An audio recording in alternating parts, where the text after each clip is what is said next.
Rocky ကိုရန်ဝင်ရင်ထန်းစင်နဲ့ထုတ်ခံမယ်ဆိုတာပတ်ရောင်စွမ်းအမခန်းနဲ့ပြလိုက်တဲ့သွေးလင်းထက်သွေးလင်းထက်ကတော့ Time Fighter Rocky ကိုပတ်ရောင်စွမ်းအမခန်းကိုပြသပြီးတော့ Titan နဲ့နိုင်ပွဲယူသွားခဲ့ပါတယ်ရန်ဝင်ထန်းစင်နဲ့ထုတ်ခံမယ်ဆိုတော့သွားပြန်မှားမခံတဲ့ပွဲမှာတမင်းတော်ဝဲမြင်ပြီးတော့ဝင်းတော့မမြင်တဲ့ Rocky ကိုတင်ချပြီးပေးတွက်ခိုင်းလိုက်တာပါ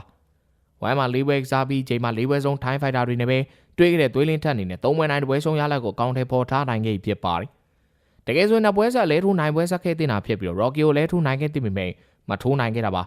တချို့တွေကတော့ဒီပွဲမှာသွေးလင်းထက်ကစားတာမကောင်းဘူး training မမိတဲ့ပုံစံပေါက်နေလို့ဆိုကြပါတယ်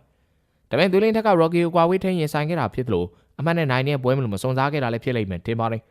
Rocky ကတော်တော်လေးမာတဲ့ပြင်ပါဝါလဲကောင်းတာမလို့ခံမသိကိုပါပြန်ကျသွားနိုင်ပါတယ်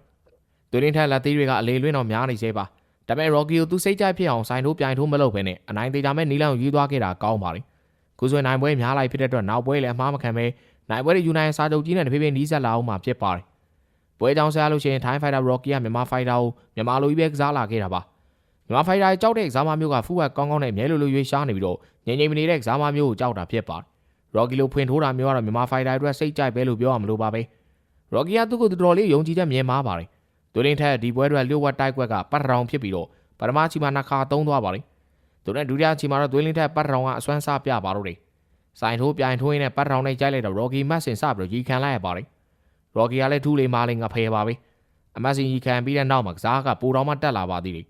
အမတ်နဲ့ဆိုရင်ရှုံးမအောင်သေးလို့လဲထုတ်ဖို့ကြိုးစားလာတာဖြစ်ပါတယ်ဒါပေမဲ့ Rocky စိတ်တိုင်းကြထိုးလို့မရတော့ပါဘူးသွေးလင်းထက်အကွာဝေးကိုထိန်းထားသလို Rocky ရဲ့တက်ကွင်းနဲ့ဝင်မသွားခဲ့ပါဘူးတတိယချီမှာလည်း Rocky ပတ်ရောင်ထပ်မိပြီးတော့အမတ်စင်ထပ်ပြီးတော့ရီခံခဲ့ရပါတယ်အမတ်စင်ရီခံတိုင်းတိုက်စိတ်ကိုပုံမြင့်လာတဲ့ Rocky ရဲ့ကစားဟန်ကသွေးလင်းထက်တွေလည်းလောကကန်အခက်စီပါတယ်လဲထိုးနိုင်မှုဆိုတာမလွယ်တာကြောင့်နောက်ဆုံးအမှတ်နဲ့ရှောင်ကစားပြီးတော့နိုင်သွားတာဖြစ်ပါတယ်သွေးလင်းထက်ပွဲကကောင်းဆိုအဲမူရဲ့ပွဲကတော့ပိုတော့ကောင်းပါတယ်အဲမူရမတ်ဆော်လိုဝေးလက်သစ်လုံးပြောရမလို့ပါပဲတော်တော်လေးကိုအသေးဆွဲကောင်းပါတယ်ဖြုံဖြုံပေးနိုင်ပြီးတော့ပရိသတ်ကိုမညာတတ်တဲ့ကစားသမားမျိုးလည်းဖြစ်ပါတယ်အာဗက်ဂါဒိုနဲ့အဲမူတို့ပွဲက Fight of the Night ရော bonus ပါရခဲ့တဲ့ပွဲမျိုးပါ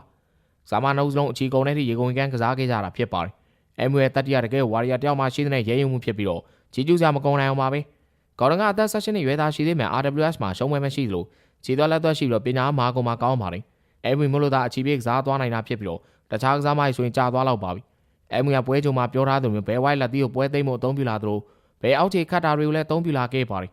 စားလာကလေးက Fighter နှစ်ယောက်စလုံးဖွင့်ထိုးခဲ့ကြပြီးတော့ပွဲကမြိုင်းခဲ့ပါတယ်လက်သီးက3ချက်ဖြစ်နေပြီးတော့ဂေါ်ဒန်ကထိထိမိမိနဲ့လေမြန်မြန်ထိုးနိုင်ပါတယ်ပထမကြီးမှာဂေါ်ဒန်ကဒရောင်ရိုက်ချက်ထိပြီးတော့အဲမူကွဲသွားခဲ့ပါတယ်ကြောင်ပိတ်လဲထိုးခံပြီးတော့မာလို့သာမကြတာပါပထမကြီးမှာအဲမူတော်လေးကိုနှိပ်ပါတယ်ဒါပြင်နီးစတစ်ပိုင်းနဲ့တော့ကွာပြီးတော့အဲမူကန်လုံးဟန်ချက်ပြတ်တိုင်းမှာဂေါ်ဒန်ထောက်လက်သီးကတန်းကိုဝင်လာခဲ့တာပါဒူရာချီမှာတော့အဲမူသွေးတန်ရဲဖြစ်နေပါပြီလှုပ်ရှားမှုတွေကလည်းနှေးကွေးလာပြီးတော့ခံဘက်ကကြီးဖြစ်နေတာပါဂေါ်ဒန်ကလည်းအဲမူရဲ့ပွဲသိမ်းချင်နေပါတယ်ဒါပေမဲ့အဲမူရဲ့လက်သီးပါဝါရဲ့စုပ်ဝင်လိုက်ရင်သူပြန်ကျသွားနိုင်နေပါတယ်တောက်ချောင်းနှိမ့်လာတဲ့အဲမူတောက်တက်တချီမှာတော့လဲပြန်ထိုးနိုင်မလားကြိုးစားလာပါတယ်ဂေါ်ဒန်လည်းတက်လုံးကျလာပါပြီသူကလည်းတော်မာတဲ့ကစားမမျိုးဖြစ်ပါတယ်အဲမူရဲ့အသေးဆွဲကလည်းအန်ဟောစရာကောင်းခဲ့ပြီးပွဲရှုံးမဲ့စိတ်ဓာတ်မဆုံးခဲ့သူဖြစ်ပါတယ်